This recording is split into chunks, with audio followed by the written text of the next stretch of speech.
आज की इस क्लास में सभी बच्चों का स्वागत है। अभी हम की तरफ से स्टार्ट करेंगे।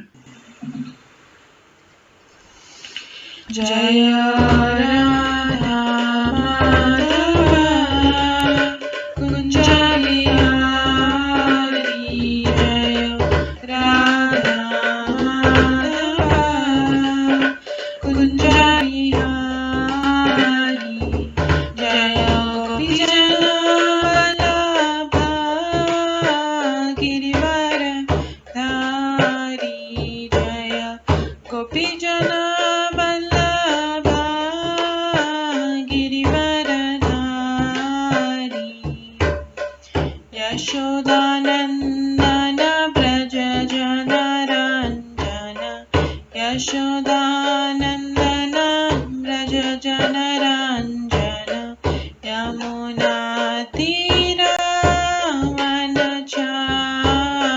यमुना तीरावनचारी,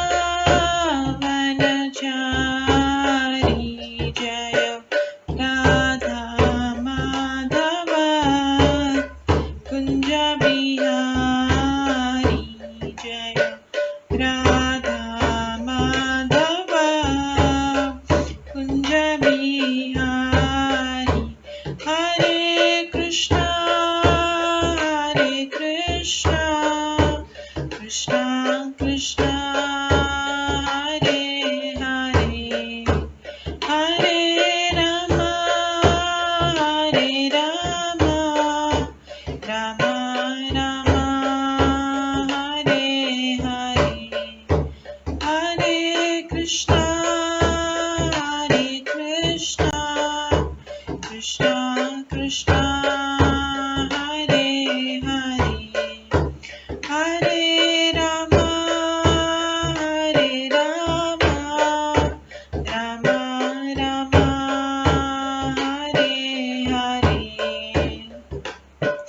हरे कृष्णा कृष्णा कृष्णा हरे हरे, हरे राम राम राम हरे हरे, हरे कृष्णा कृष्णा कृष्णा हरे हरे, हरे राम राम राम हरे हरे, हरे कृष्णा कृष्णा कृष्णा हरे हरे, हरे राम राम राम हरे हरे, हरे कृष्णा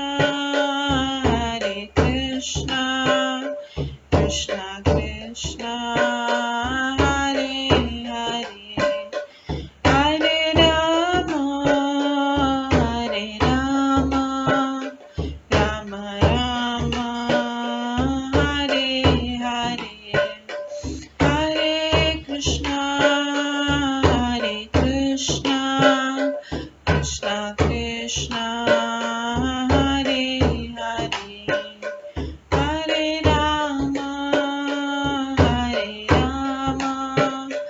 राम राम हरे हरे, जय राधा माधव राधे, जय राधा गोविंद राधे, जय गौरनिताय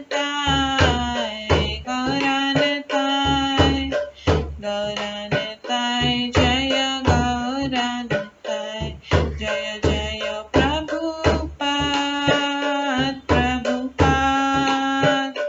प्रभुपाद जय जय प्रभुपाद, जय जय गुरुदेव जय जय गुरुदेव, नित्य गौर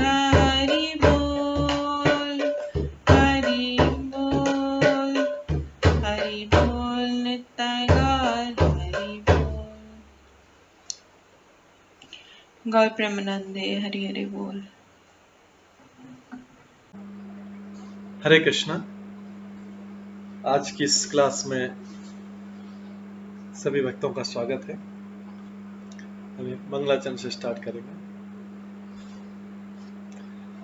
ॐ अज्ञानतिमिरन्धस्य ज्ञानाञ्जनशलाकया चक्षुरुन्मिलितं येन तस्मै श्रीगुरुवे नमः।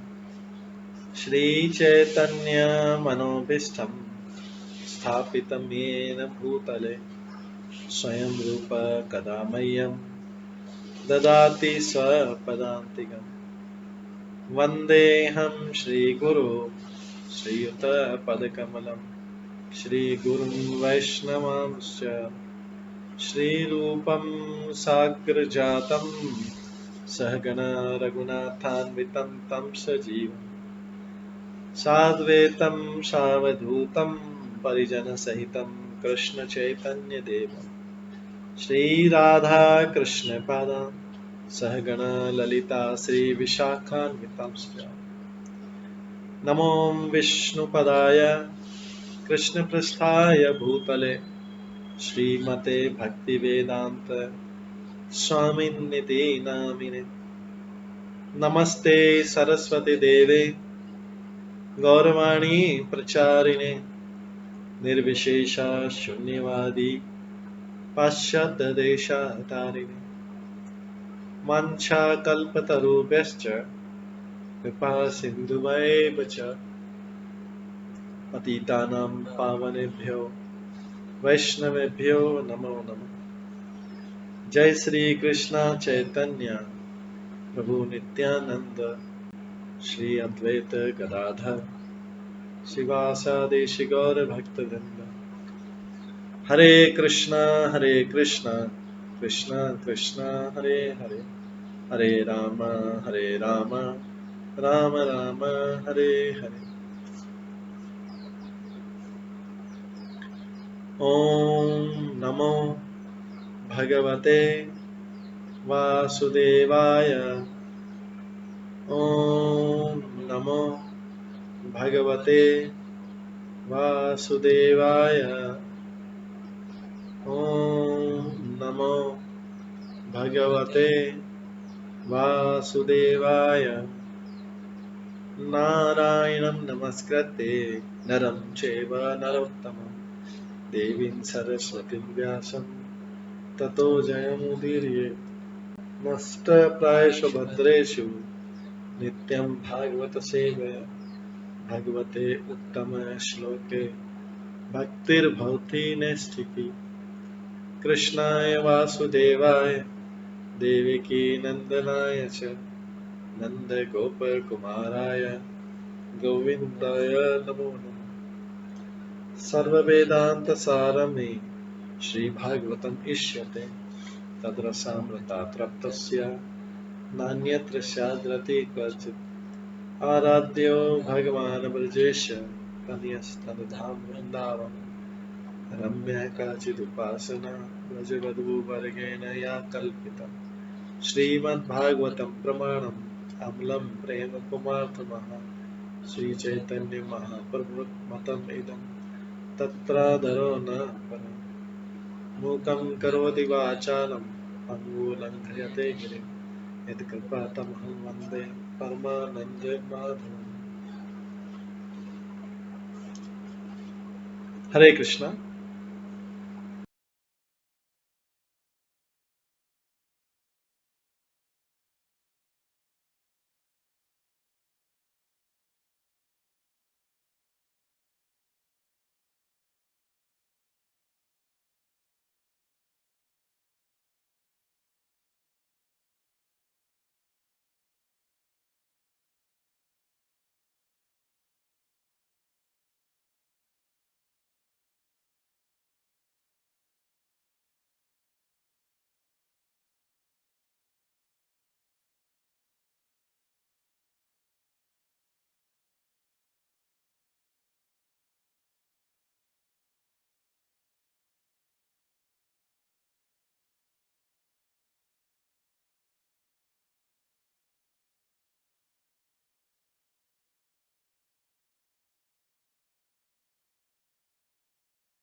हरे कृष्णा। आज की इस क्लास में सभी भक्तों का स्वागत है। कल हम श्रवण करे थे श्रीमद् भागवतम के 10वें अध्याय के 10वें स्कंद के 4वें अध्याय से, चौथे अध्याय से, जिसका नाम है राजा कंस के अत्याचार। इसमें हमने श्रवण किया था कि जब कंस ने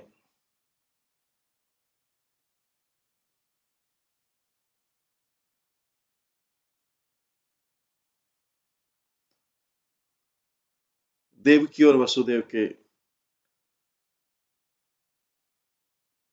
जो 8वीं संतान है,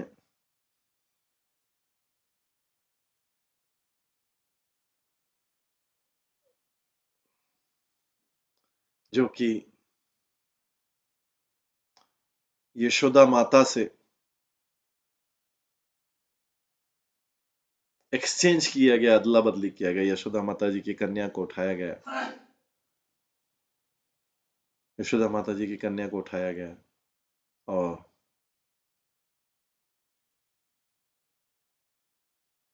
उनके बदले में कृष्ण को, बालक को वहां पे रखा गया गोकुल में। और जो कन्या लाई गई, उस कन्या का जन्म के बारे में जब कंस ने सुना, पहरेदारों ने आवाज सुनी,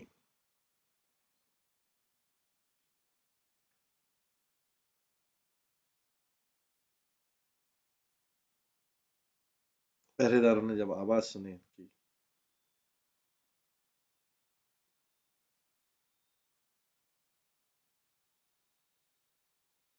तो उन्होंने कंस को सूचना दिया। कंस तुरंत भागा हुआ आया और उस अवस्था में उसने कन्या को देवकी से छीना। देवकी ने हालांकि बहुत प्रार्थना की उस बालक को बचाने, उस बालिका को बचाने के लिए,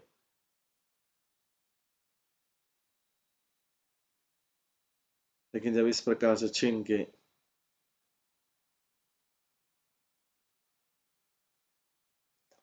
कंस ने उसको मारना चाहा, कन्या कंस के हाथ से छूट गई और आकाश में दुर्गा देवी का रूप धारण करके, क्योंकि भगवान की योगमाया शक्ति थी वो कन्या, वही दुर्गा के रूप में प्रकट हुई और कंस को आकाश से कहा कि हे कंस, तेरे मारने वाला पूर्ण पुरुषोत्तम भगवान तो कहीं और जन्म ले चुका है। तब कंस को बड़ा निराशा हुआ। कंस ने वसुदेव देवकी को बंधनों से, बेड़ी के बंधनों से छोड़ दिया और उसे क्षमा मांगी।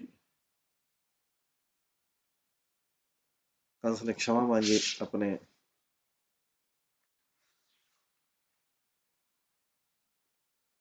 बहन और बहनोई से, बहुत क्षमा मांगी। तब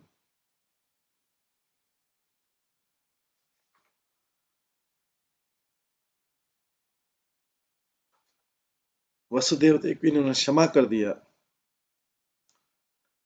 और जब देवकी ने देखा और वसुदेव ने देखा कि कंस पश्चाताप कर रहा है, उन्होंने क्षमा कर दिया।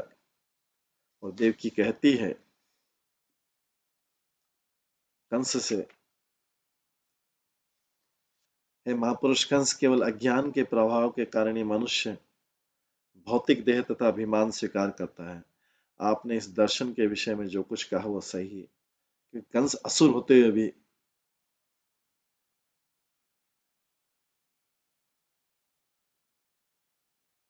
एटलीस्ट बेसिक फिलोसॉफी जानता था। कंस असुर होते हुए भी आधुनिक युग के वैज्ञानिकों, राजनीतिज्ञों से महान था।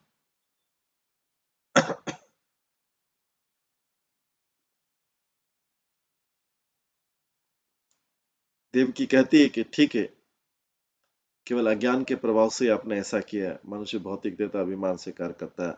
आपने इस दर्शन के विषय में जो कुछ कहा सही है। आत्मज्ञान से रहित देहात्म बुद्धि वाला व्यक्ति है, यह मेरा है और ये पराया के रूप में भेदभाव बनाता है।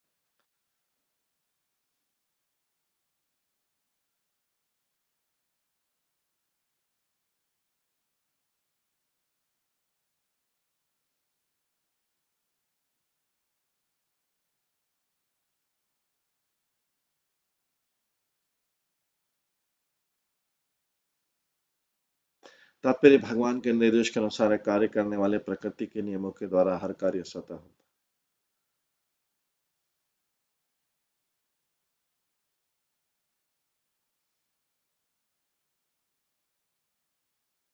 स्वतंत्र रूप से किसी द्वारा कुछ किए जाने का प्रश्न नहीं उठता, क्योंकि इस भौतिक वातावरण में रहने वाला व्यक्ति प्रकृति के नियमों के अधीन है।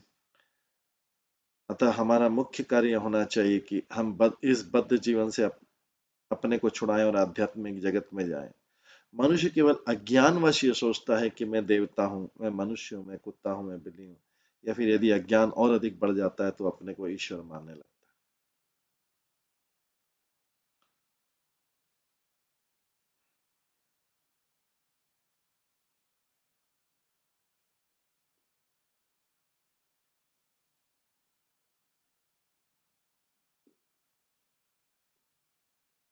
आत्म साक्षात्कार प्राप्त हुए के बिना मनुष्य का तामसी जीवन चलता है।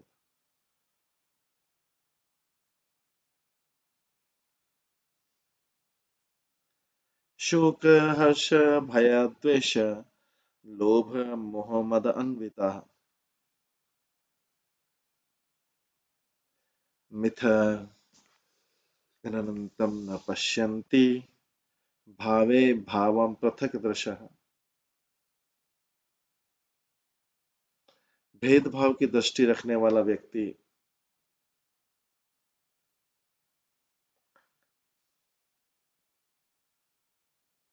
शोक, हर्ष, भय, द्वेष, लोभ, मोह तथा मद जैसे भौतिक गुणों से समन्वित है।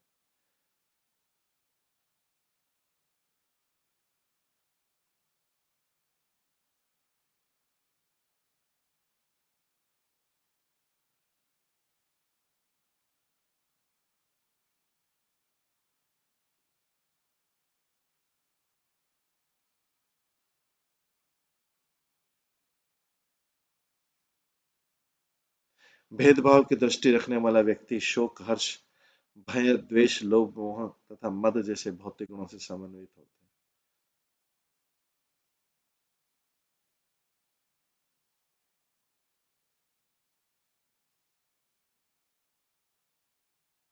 वे उस आसन्न कारण से प्रभावित होते हैं जिसका निराकरण करने में वे लगे रहते हैं, क्योंकि उन्हें दूरस्थ परम कारण अर्थात भगवान का कोई ज्ञान नहीं होता।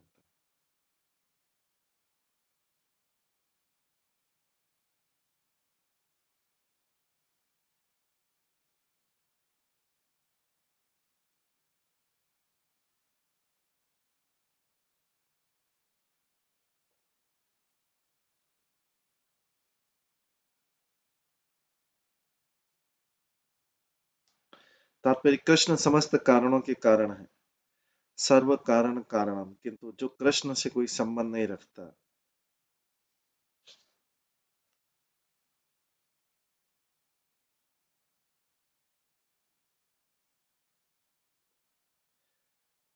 वो आसन्न कारणों से विचलित होता है और भेद या भिन्नता की अपनी दृष्टि को रोक नहीं पाता। जब कोई निपुण चिकित्सक किसी रोगी का उपचार करता है तो रोग के मूल कारण को खोजने का प्रयत्न करता है और उस मूल कारणों के लक्षणों से भ्रमित नहीं होता।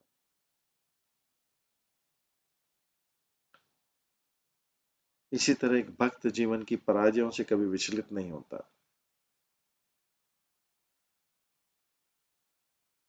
तत्ते अनुकंपा सुसमीक्षमा, भक्त जब किसी विपदा में होता है तो जानता है कि यह उसके विगत दुष्कर्मों के परिणाम है जो प्रतिक्रियाओं के रूप में प्रकट हो रहे हैं। यद्यपि भगवान की कृपा से ये मामूली है, कर्माणि निर्दहति किंतु उच्च भक्ति भाजम, जब भगवान के संरक्षण में रहने वाला भक्त अपने पूर्व कर्मों की त्रुटियों के कारण कष्ट भोगता है तो भगवत कृपा से उसे थोड़ा ही कष्ट मिलता है। यद्यपि भक्त का रोग पूर्व जन्म में कभी भी कभी की गई भूलों के कारण होता है, किंतु भक्त ऐसे कष्टों को सहन करता रहता है और भगवान पर पूरी तरह आश्रित रहता है।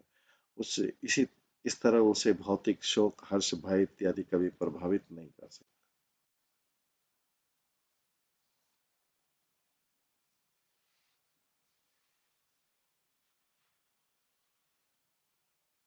भक्त किसी भी कार्य को भगवान से असंबद्ध नहीं मानता। श्रील मध्वाचार्य ने भविष्य पुराण से उदाहरण देते हुए कहा है, भगवत दर्शनादियस्य विरोधा दर्शनम पृथक पृथक दृष्टि सविज्ञेयो न तु सदभेद दर्शन।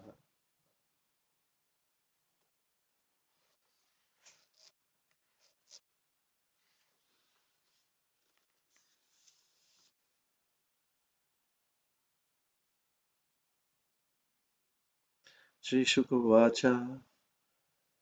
कंस एवं प्रसन्नाभ्यां विशुद्धं प्रतिभाषितः देवकी वसुदेवाभ्याम् अनुज्ञात विशतग्रहम्।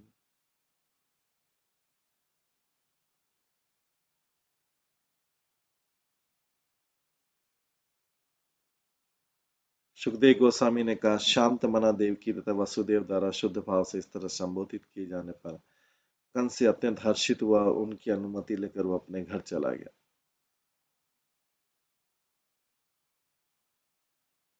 इस प्रकार देवकी वसुदेव ने उसको क्षमा कर दिया और उसकी बातों से एग्री भी किया, सहमत भी हुए देवकी वसुदेव, क्योंकि कंस बात तो ज्ञान की कर रहा था, वास्तव में उस ज्ञान को अपने जीवन में नहीं अपना रहा था, लेकिन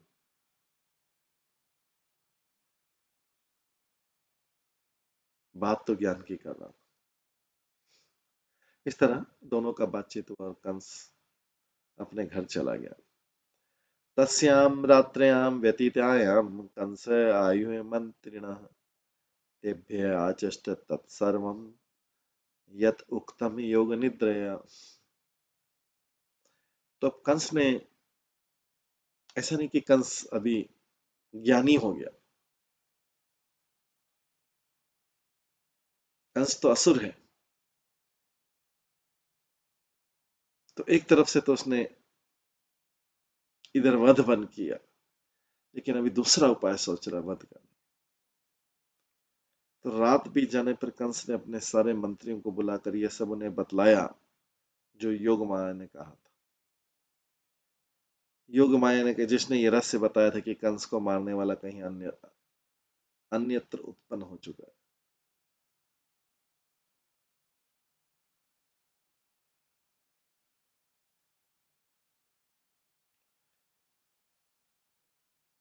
तात्पर्य, चंडी नामक वैदिक शास्त्र में भगवान की शक्ति माया को निद्रा कहा गया है। दुर्गा देवी सर्वभूतेषु निद्रा रूपेण समस्थिता। योग माया तथा महामाया की शक्ति जीव को इस जगत के अज्ञान रूपी गहन अंधकार में सुलाए रखती है।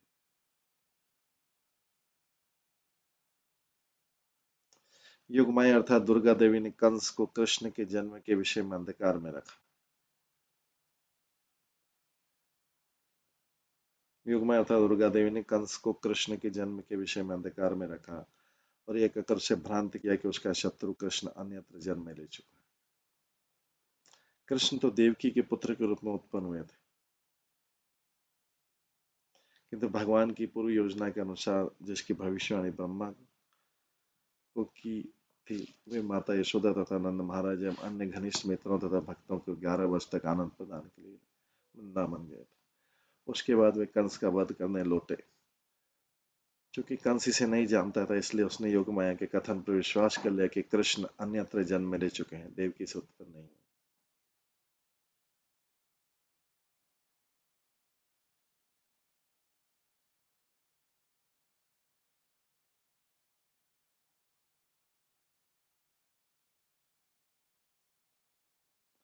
आकर्ण्य भर्तु गदितम् तमा ऊचु देव शत्रवः देवान् प्रतिकृत अमर्षाः देते या नाति कोविदा।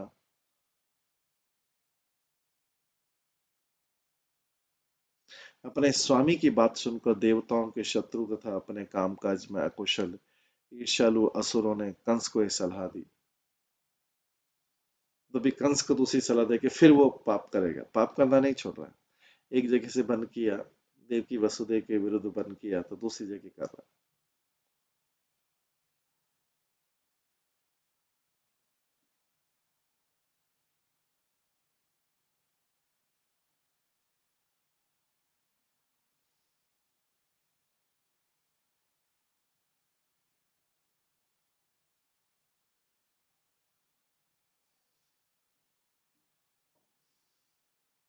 अपने स्वामी की बात सुनकर देवताओं के शत्रु तथा अपने कामकाज में अकुशल ईर्ष्यालु असुरों ने कंस को सलाह दी। तात्पर्य मनुष्य के दो भिन्न भिन्न प्रकार है, असुर तथा सुर। दो भूत सर्गो लोकेस्मिन् देव असुर एव च विष्णु भक्त स्मृतो देव आसुरस्तद विपरे। भगवान विष्णु या कृष्ण के भक्त सूर्य या देवता हैं और भक्तों के विरोधी लोग असुर हैं। भक्तगण सारे व्यवहारों में पटु होते हैं।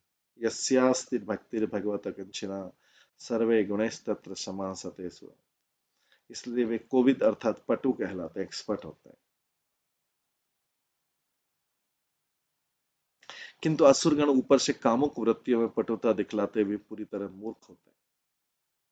वे न तो गंभीर होते हैं न कोविद एक्सपर्ट। वे जो भी करते हैं वह अपूर्ण होता है। मोघाशा मोघ कर्मणा, यह विवरण असुर के विषय में भगवत गीता में पाया जाता है, जिसके अनुसार वे जो भी करते हैं उससे उन्हें निराशा ही मिलती है। कंस को मंत्रणा देने वाले ऐसे व्यक्ति थे जो उनके प्रधान मित्र तथा मंत्री थे।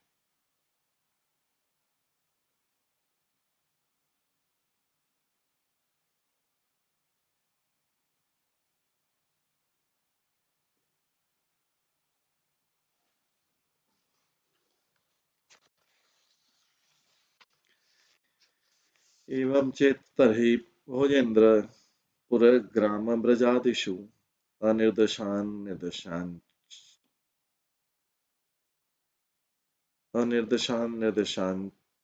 च निश्याम् अद्य वे शिशुन्। हे भोजराज, यदि ऐसी बात है तो हम आज से उन सारे बालकों को, कंस के मित्र जो असुर हैं, वो सलाह दे रहे हैं कंस को कि अगर उसने, दुर्गा देवी ने ऐसी भविष्यवाणी की कि तुम्हारे मारने वाला तो पैदा हो चुका है, तो हम क्या करते हैं, आज से उन सारे बालकों को जो पिछले 10 या उससे अधिक दिनों में सारे गांवों नगरों तथा चरागाहों में उत्पन्न हुए, उनको मार डालें।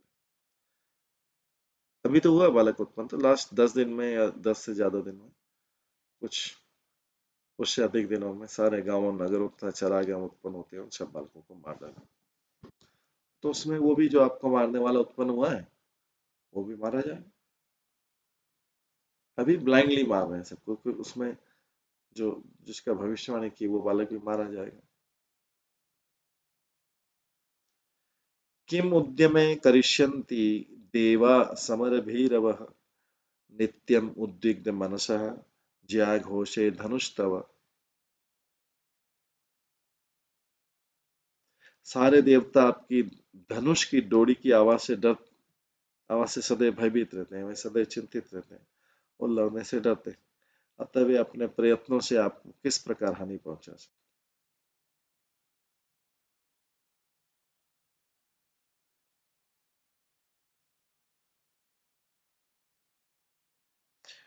अस्यस्ते व्राते हन्ये माना समन्ततः जिजीविषव उत्सृज्य पलायन पराययो। आपके द्वारा चारों दिशाओं में छोड़े गए बाणों के समूह से छिदकर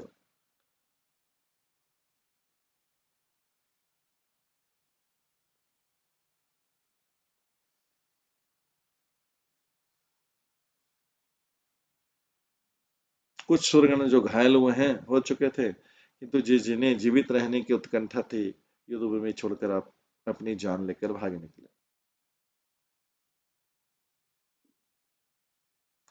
तो कंस के जो अनुयायी थे या सलाहकार थे, उन्होंने कंस को सलाह दी कि सारे बच्चों को मार देते हैं पिछले 10-15 दिन में। तो उसमें वो बच्चा भी मारा जाएगा जो आपका वध करने वाले था। और आपकी धनुष की डोरी चढ़ा देते हैं अगर, जिसको प्रत्यंचा बोलते हैं, उसकी आवाज से सदैव सब भयभीत रहते हैं और वे सदैव चिंतित रहते हैं और लड़ने से डरते हैं। अतः वे अपने प्रयत्नों से आपको किस प्रकार हानि पहुंचा सकते देवता लोग। तो जो देवतागण थे उसमें से ज्यादातर तो घायल चुके थे और आपने तो युद्ध किया था सबको, और जिनकी जीवित रहने की उत्कंठा थी युद्ध भूमि छोड़कर चले गए। केचित प्रांजलय दीना न्यस्त क्षत्रा दिवोकशः मुक्त कच्छ शिखा केचित् भीता स्म इति यादिनः इति वादिनः। हार जाने पर तथा सारे हथियारों से विहीन होकर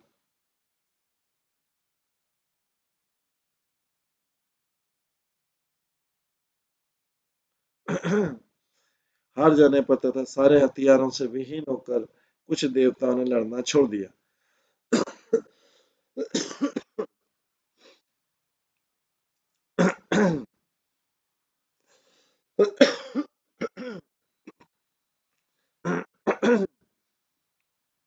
हार जाने पर तथा सारे हथियारों से विहीन होकर कुछ देवताओं ने लड़ना छोड़ दिया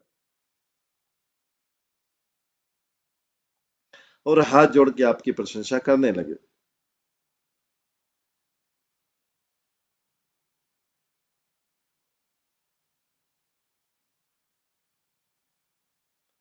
और उनमें से कुछ अपने वस्त्र तथा केश खोले हुए हैं और आपके समक्ष कहने लगे, प्रभु हम आपसे अत्यधिक भयभीत हैं।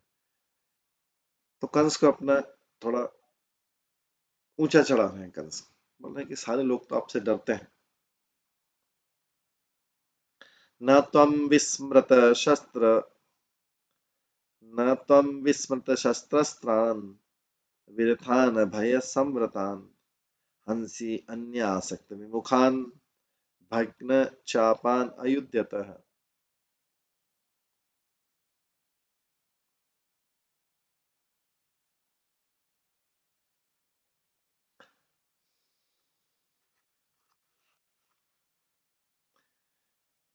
जब देवतागण रथ विहीन हो जाते हैं और जब वे अपने हथियारों का प्रयोग करना भूल जाते हैं और जब ये भयभीत रहते हैं या लड़ने के अलावा किसी काम में लगे रहते हैं या जब अपने धनुषों के टूट जाने के कारण युद्ध करने की शक्ति खो चुके हैं तो आप उनका वध नहीं करते। यहाँ पे ये भी चला रहे कि असुर से भी बोल रहे हैं कि असुर के सिद्धांत का पालन।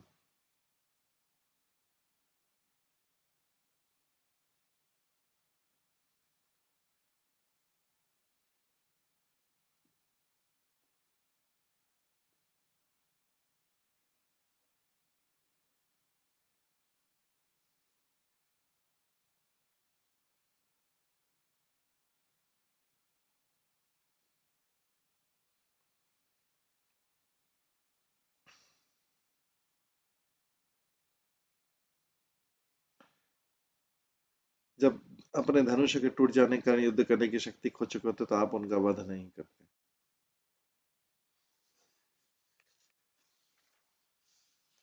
तात्पर्य युद्ध करने के भी कुछ नियम होते हैं। तो कंस उन नियमों का पालन करता था। चाहे असुर था लेकिन उस समय कंस भी उन नियमों का पालन करता था। उस समय के असुर उन नियमों का पालन करते थे। आधुनिक के असुर या आधुनिक का जो तथाकथित बुद्धिमान व्यक्ति वो असुर से भी नीचा है। आधुनिक युग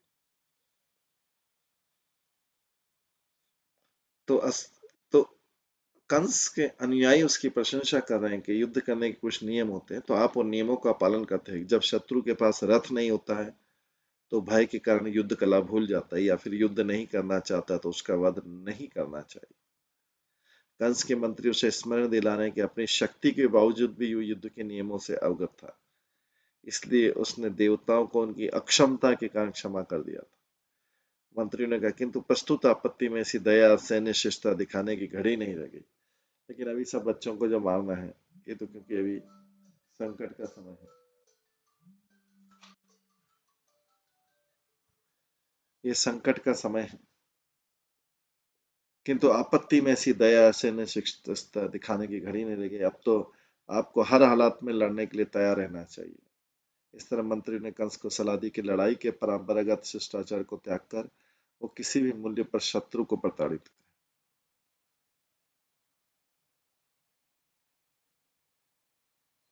किम क्षेम शूरे विबुधे संयुग विकथने रहो जुषा किम हरिणा शंभुना व वनओकसा किमिंद्रेण अल्पवीर्येण ब्रह्मणा व तपस्यता।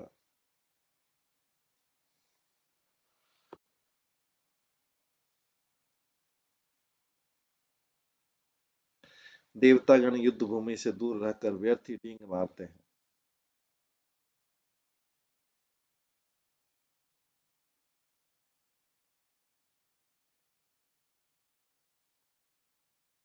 वे वही वे वे वहीं अपने पराक्रम का प्रदर्शन कर सकते हैं जहाँ युद्ध नहीं होता है।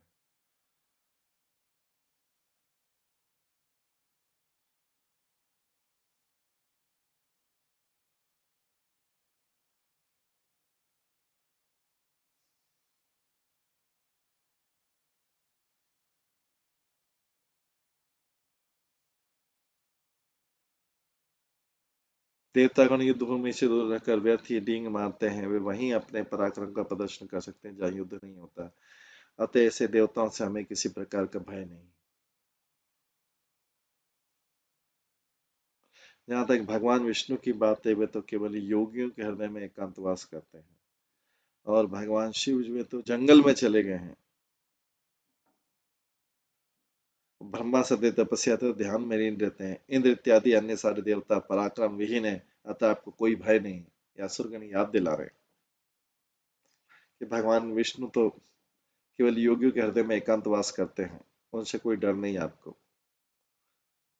भगवान शिव तो जंगल चले गए, वो तो अपना पर्वत पे तपस्या करते थे। ब्रह्मा तो सदैव तपस्या तथा ध्यान में ही लीन रहते हैं, और बाकी इंद्र ये तो उनमें पराक्रम चला गया आपके डर से।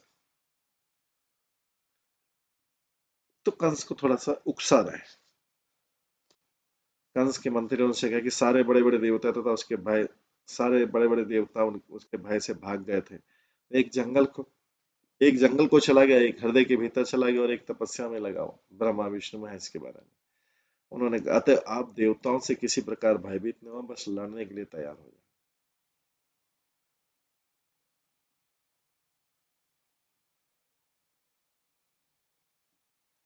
तथापि देवा सापत्न्यात् नोपेक्ष्य इति मन्महे, ततः तत्मूल खनने नियुक्ष्वस्मान् अनुव्रतान्।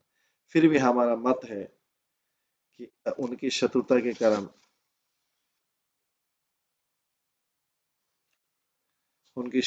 के कारण देवताओं से लापरवाही नहीं की जानी चाहिए। अतः उनको समूल नष्ट करने के लिए आप हमें उनके साथ युद्ध में लगाइए। असुर बोले कि उसके एडवाइजर बोले कि हमें युद्ध देवताओं में युद्ध में लगा लीजिए, क्योंकि हम आपका अनुगमन करने को तैयार हैं। तो देवताओं के साथ लापरवाही मत करना, क्योंकि देवता फिर से कुछ कर सकते हैं। इसलिए आप सारे बच्चों को मारिए जो भी पिछले 10 दिन में या उससे ज्यादा में उत्पन्न हुए हैं, और आप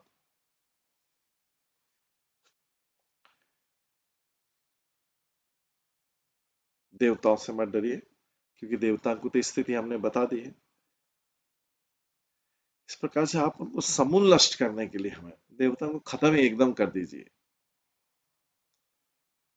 जिससे क्या है कि आगे कुछ और ना हो, और हमको इस काम में लगा दीजिए। तो तात्पर्य नैतिक उपदेशों के अनुसार अग्नि को पूरी तरह बुझाने में, और रोग का पूरा पूरा निवारण करने में, तथा ऋण का पूरा अदा करने में किसी तरह की लापरवाही नहीं बरतनी चाहिए।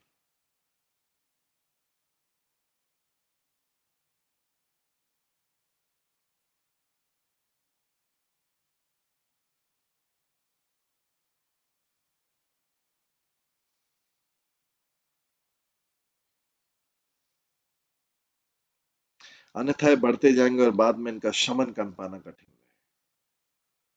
इसलिए मंत्री ने कंस को सलाह दी कि वो अपने शत्रुओं का समूल विनाश कर दे।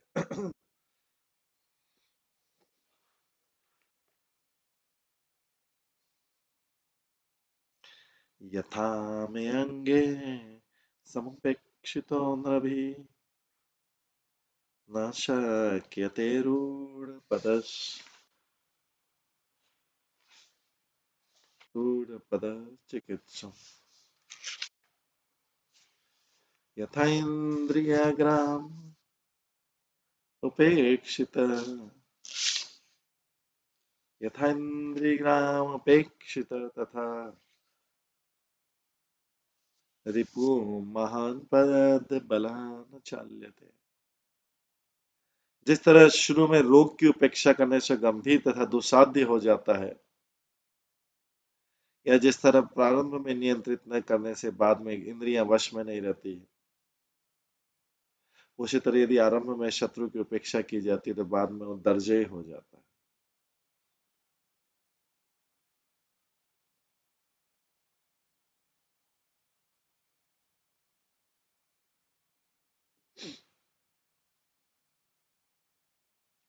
जिस तरह शुरू में रोग की उपेक्षा करने से गंभीर तथा दुस्साध्य हो जाता है, या जिस तरह प्रारंभ में नियंत्रित न करने के बाद में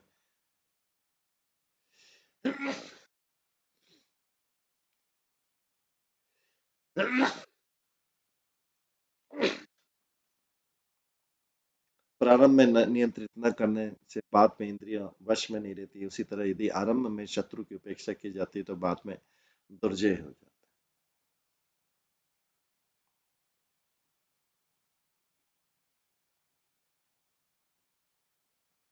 मूलम ही विष्णु देवानां यत्र धर्म सनातनः तस्य च ब्रह्म गो विप्रा तपः यज्ञ सदक्षिणा। समस्त देवताओं के आधार भगवान विष्णु है, जिनका वास वहीं होता है जहाँ धर्म, परंपरागत संस्कृति, वेद, गौएं, ब्राह्मण, तपस्या तथा दक्षिणायुति यज्ञ होता है।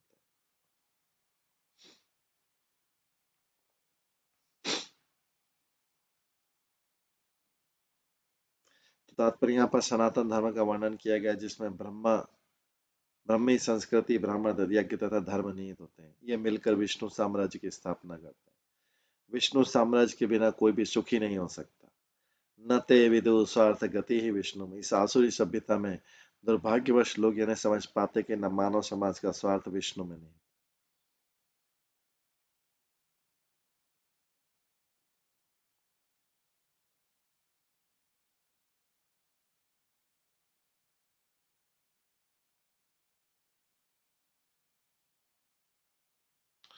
दुराशा ये बहिरथ मानिन, अतः वे निराशापूर्ण आशा में लगे रहते हैं।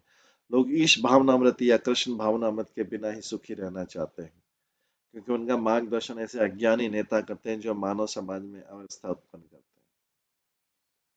कंस के अनुसार असुर अनुयायी मानव सुख की परंपरागत स्थिति को भंग करके देवताओं और भक्तों को हराना चाह रहे थे।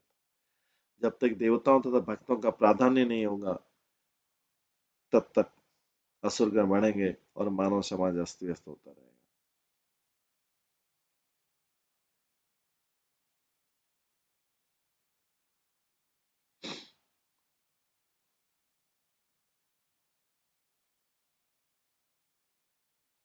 तस्मात् सर्वात्मना राजन् ब्राह्मणान् ब्रह्मवादिनः तपस्विन् यज्ञशीलान् तपस्वी यज्ञशीलान् च हन्म हवि दुगा। हे राजन, हम आपके सच्चे अनुयायी हैं, अतः वैदिक ब्राह्मणों, यज्ञ तथा तपस्या में लगे व्यक्तियों तथा उन गायों का जो अपने दूध से यज्ञ के लिए घी प्रदान करते वध कर डालेंगे, क्योंकि देवताओं का आधार विष्णु है। तो विष्णु का वही वास होगा जहाँ पे धर्म का पालन होगा।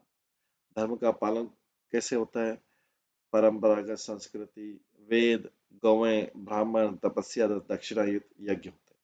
तो हम सब इनको नष्ट कर देंगे। तो इनको नष्ट कर देंगे तो विष्णु वहां से भाग जाएंगे। ये प्लान था। हे राजन, हम आपके सच्चे अनुयायी हैं, कंस के अनुयायी बोल रहे हैं।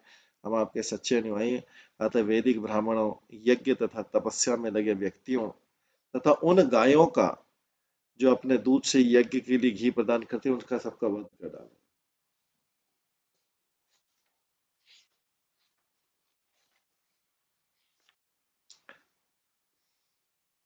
जब धर्म ही नहीं रहेगा तो विष्णु कहाँ से रहेगा? विष्णु तो इन सब चीजों में निवास करते हैं, ब्राह्मणों में, गौओं में, यज्ञ में, वेदों में। ये असुर गण कंस के सलाहकार कंस को सलाह दे रहे। विप्रागावश्य वेदाश्च तप सत्यम दमः शमः श्रद्धा दया तितिक्षा च क्रतव च हरे तनु ब्राह्मण गौवें वैदिक ज्ञान तपस्या सत्य मन तथा इंद्रियों का संयम श्रद्धा दया सहिष्णुता तथा यज्ञ ये भगवान विष्णु के शरीर के विविध अंग हैं और देवी सभ्यता के ही साथ समान है।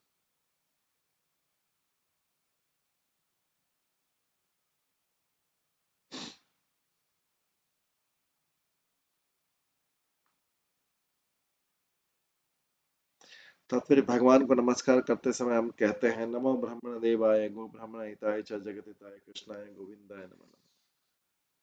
तो ब्राह्मण गौवें वैदिक ज्ञान तपस्या सत्य मन तथा इंद्रियों का संयम श्रद्धा तथा सहिष्णुता तथा यज्ञ ये भगवान विष्णु के शरीर के विविध अंग और देवी सभ्यता के साथ समान है।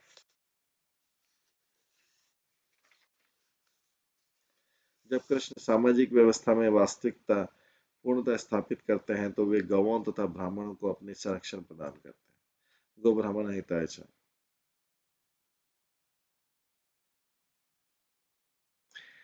ये उनकी पहली अभिरुचि रहती है क्योंकि ब्राह्मण तथा गौओं की सुरक्षा के बिना मानव सभ्यता संभव है और सुखी शांत जीवन का प्रश्न नहीं होता। इसलिए असुरगण सदा ब्राह्मण तथा गौओं का वध करने की ताक में रहते हैं। विशेष रूप से इस कलयुग में गौवें विश्व भर में मारी जा रही है और जो ही ब्राह्मी संहिता को स्थापित करने के लिए आंदोलन होता है तो ही आम जनता से विद्रोह करा दिया जाता है। वे कृष्ण भावना मत आंदोलन की तरह को एक तरह की दिमाग की धुलाई ब्रेन वॉश मानते हैं। ऐसे ईर्ष्यालु लोग ईश्वर विहीन सभ्यता में किस तरह सुखी हो सकते हैं। भगवान ऐसे लोगों को जन्म जन्मांतर अंधकार में रखकर दंड देते हैं और उन्हें निम्न से निम्नतम नरक के जीवन में धकेल देते हैं। कृष्ण भावना आंदोलन ने ब्रह्मी संहिता का शुभारंभ किया किंतु विशेष रूप से जब पाश्चात्य देशों में इसका सूत्रपात हो रहा है तो असुरगण अनेक प्रकार से इसे रोकने के प्रयास कर रहे हैं। इतने पर भी मानव समाज के लाभ के लिए हमें इस आंदोलन को सहिष्णुता पूर्वक आगे बढ़ाना चाहिए। सही सर्वसुराध्यक्ष ही असुर द्विट गुहाशय ततमूला देवता सर्वा स ईश्वरा स चतुष्मुखा अयं वे तत्वध उपाय यत ऋषीणां विहिंसनम्।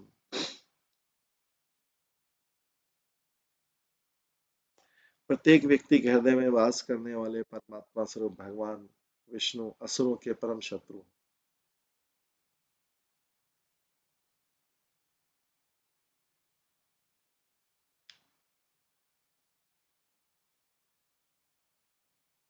और इसलिए वे असुर द्विट कहलाते हैं। वे सारे देवताओं के अगुआ हैं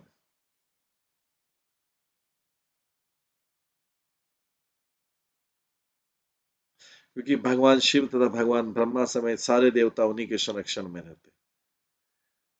तो ये जो है असुरगण समझा रहे हैं कि प्रत्येक व्यक्ति के हृदय में वास करने वाले परमात्मा स्वरूप भगवान विष्णु असुरों के परम शत्रु हैं और इसलिए असुर द्विट कहलाते हैं। वे सारे देवताओं के अगुआ देवताओं के लीडर विष्णु ही हैं। ये असुरगण कंस को बोल रहे हैं क्योंकि भगवान शिव तथा भगवान ब्रह्मा सारे देवता उन्हीं के प्रोटेक्शन में है। बड़े बड़े ऋषि साधु तथा वैष्णव भी उन्हीं पर आश्रित रहते हैं। अतः वैष्णव को उत्पीड़न करने का एकमात्र करना ही विष्णु को मारने का उपाय है। विष्णु को तो हम पा नहीं सकेंगे, दिखाई नहीं देंगे विष्णु, तो सारे वैष्णवों को मारो, उनको उत्पीड़न करो तो विष्णु मर जाए। तात्पर्य विशेष रूप से देवता तथा वैष्णव जन भगवान विष्णु के अंग हैं क्योंकि उनकी आज्ञा का सदैव पालन करते हैं। ओम तद विष्णु परमम पदम सदा पश्यन्ति सूर्य। कंस के असुर अनुयायी ने सोचा कि यदि वैष्णवों साधु पुरुषों तथा ऋषियों को सताया जाएगा तो विष्णु का मूल शरीर सहज ही विनष्ट हो जाएगा। इस प्रकार उन्होंने वैष्णववाद का दमन करने का निश्चय किया। असुरगण नहीं जानते थे कि वैष्णववाद फैले, इसलिए वे वैष्णव को निरंतर सताते रहने के लिए प्रयत्नशील थे। वैष्णव जन एकमात्र भक्ति का प्रचार करते हैं। वे कर्मियों ज्ञानियों तथा योगियों को किसी प्रकार का प्रोत्साहन नहीं देते क्योंकि यदि कोई अपने को भावबंधन से छुड़ाना चाहता है तो अंततः उसे वैष्णव बनना पड़े। हमारा कृष्ण भावनावाद आंदोलन इसी ओर से उन्मुख है और इसलिए असुरगण इसे दबाने में सदैव लगे हैं।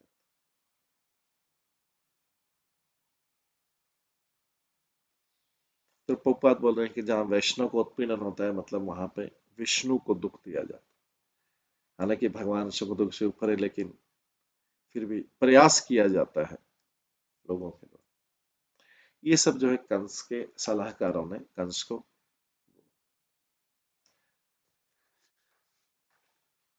अब इसके पश्चात जो है इसमें सुखदेव गोस्वामी बोलते हैं ये सब सुनने के बाद, एवं दुर्मंत्रिभिः कंस सहस मंत्रे दुर्मति ब्रह्म हिंसाम हितम मैंने काल पाशाव्रत असुर। सुखदेव गोस्वामी ने आगे कहा, इस प्रकार अपने बुरे मंत्री की सलाह पर विचार करके यमराज के नियमों से बंधा हुआ होने तथा असुर पुरुष होने से बुद्धिहीन उस कंस ने सौभाग्य प्राप्त करने के उद्देश्य से साधु पुरुषों तथा ब्राह्मण को सताने का निश्चय। उसने सोचा इससे सौभाग्य बढ़े।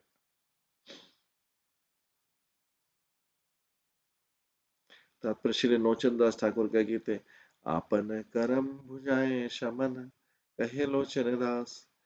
ईश्वर विहीन तथा भक्तगण ऋषियों तथा शास्त्रों से सदुपदेश ग्रहण करना करके मनमाने ढंग से कार्य कर,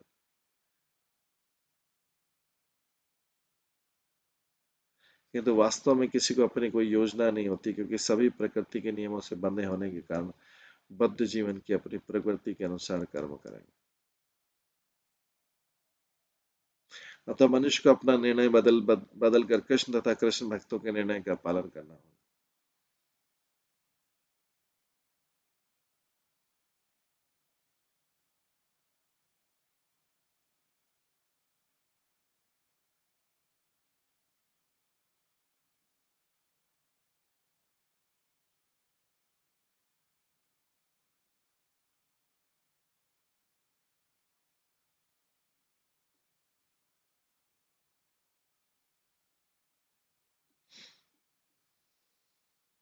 अतः मनुष्य को अपना निर्णय बदल कर कृष्ण तथा कृष्ण भक्तों के निर्णय का पालन करना।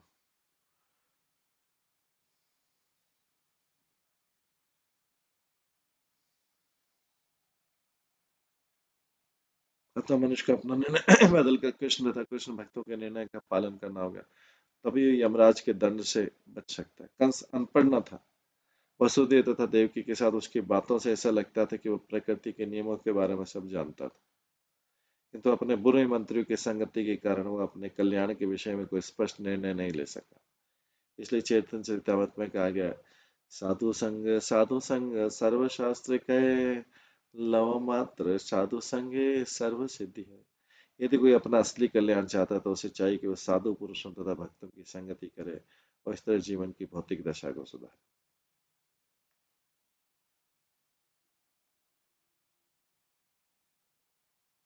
सन्निंदस्य साधु लोकस्य कदने कदन प्रियान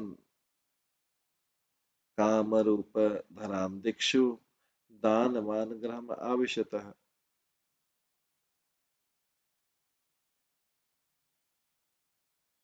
तो यहाँ पे बताया गया कि किसी कोई अपनी योजना, ऊपर के श्लोक में सब चीजें प्रकृति के नियम में बद्ध होने के कारण बद्ध जीवन की अपनी प्रवृत्ति के अनुसार कर्म करते हैं, अतः मनुष्य को अपना निर्णय बदलकर कृष्ण तथा कृष्ण भक्तों के निर्णय का पालन करना चाहिए।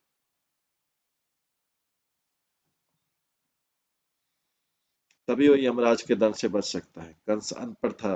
वसुदेव तथा देवकी के साथ में उसकी बातों से ऐसा लगता था कि वह प्रकृति के नियमों के बारे में सब कुछ जानता है।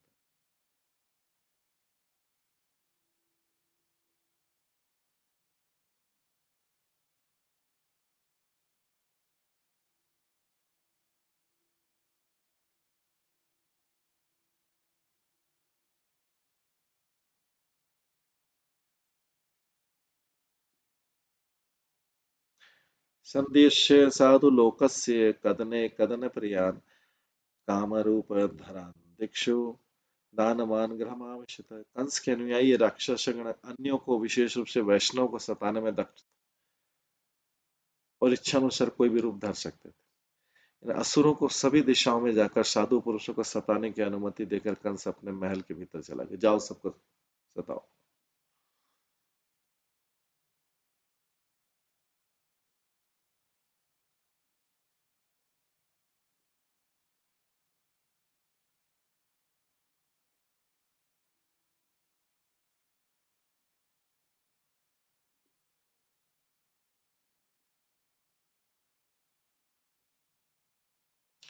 ते वे रज प्रकृत्यस्य तमसा मूढचेतसः सतां विद्वेषम् आचेरु आरात आगत मृत्युव।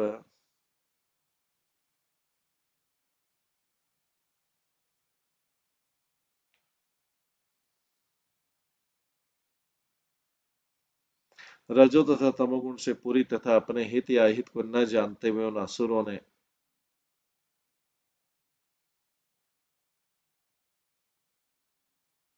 जिनकी मृत्यु उनके सिर पर नाच रही थी साधु पुरुषों को सताना प्रारंभ कर दिया।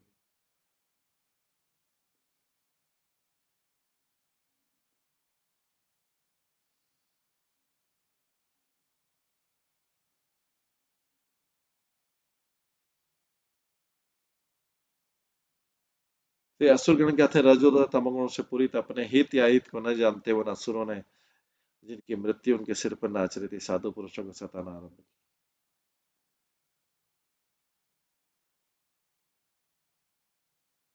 तात्पर्य जैसा कि भगवत गीता में भगवान कहते देनोस्मिन यथा देहे कौमारम यौवनम जरा तथा देहांतर प्राप्ति धीरस तत्र नमुह्यते। जिस प्रकार इस शरीर में देहधारी जीव आत्मा बालपन से युवावस्था तथा फिर वृद्धावस्था को प्राप्त होता है, उसी तरह मृत्यु के समय आत्मा दूसरे शरीर में चला जाता है। स्वरूप सिद्ध पुरुष ऐसे परिवर्तन से मोहित नहीं होता।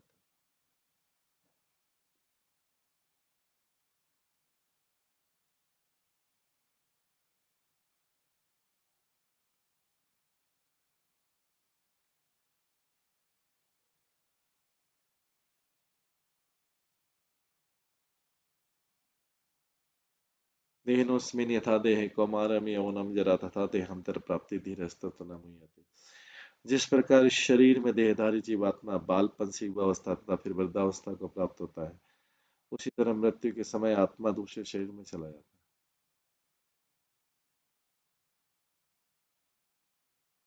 स्वरूप सिद्ध पुरुष को ऐसे परिवर्तन से मोहित नहीं होना चाहिए। रजो तथा तमोगुण से पूर्ण गैर जिम्मेदार व्यक्ति मूर्खता से ऐसे काम करते हैं कि जिन्हें नहीं किया जाना। नूनम प्रमत्तः कुरुते विकर्म।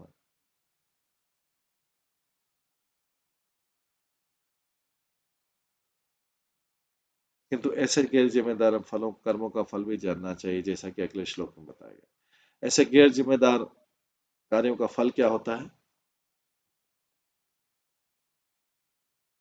तो असुर गणों ने जब साधु पुरुषों को सताना प्रारंभ किया तो क्या होगा? आयु श्रियम यश धर्मम लोकान आशीष एव। आयु श्रियम यशो धर्म लोकान आशीष एव च।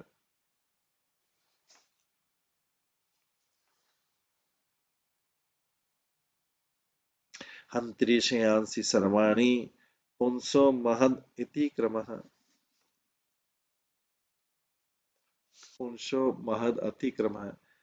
तो क्या होता है इन सताने से वैष्णव को? हे राजन, जब कोई व्यक्ति महापुरुषों को सताता है तो उसकी दीर्घायु, सौंदर्य, यश, धर्म, आशीर्वाद तथा उच्च लोगों को जाने के सारे वर विनष्ट हो जाते हैं।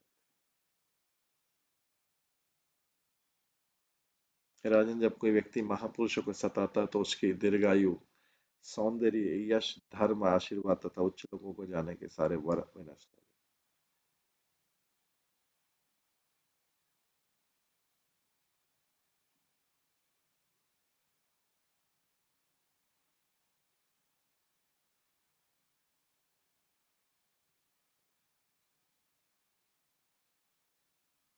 इस प्रकार से राजा कंस के अत्याचार अभी बालकों पे भी हो रहे हैं, साधु पुरुषों वैष्णव पे हो गए सीधे सीधे। तो इसका परिणाम क्या होगा? जब कोई व्यक्ति महापुरुषों को सताता तो उसकी दीर्घायु, सौंदर्य, यश, धर्म, आशीर्वाद तथा उच्च लोगों को जाने के सारे वर भी नष्ट हो जाए।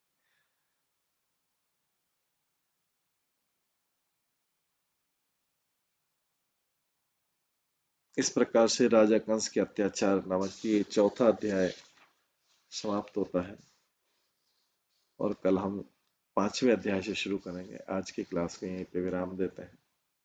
सभी भक्तों का बहुत बहुत धन्यवाद।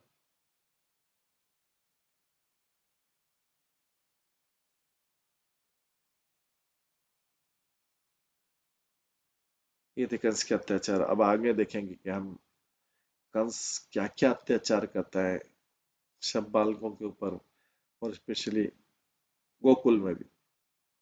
कंस को भी पता नहीं कि गोकुल में कृष्ण और बलराम गोकुल में है, लेकिन फिर भी वो सभी के ऊपर अत्याचार करे, तो गोकुल में विशेष रूप से कर रहा है।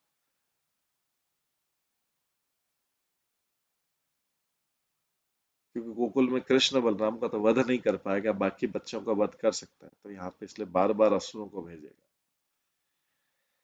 तो अध्याय 5 में हम सुनेंगे कि नंद महाराज और वसुदेव की भेंट होती है और किस प्रकार आगे कृष्ण का जन्म गोकुल में मनाया जाता है।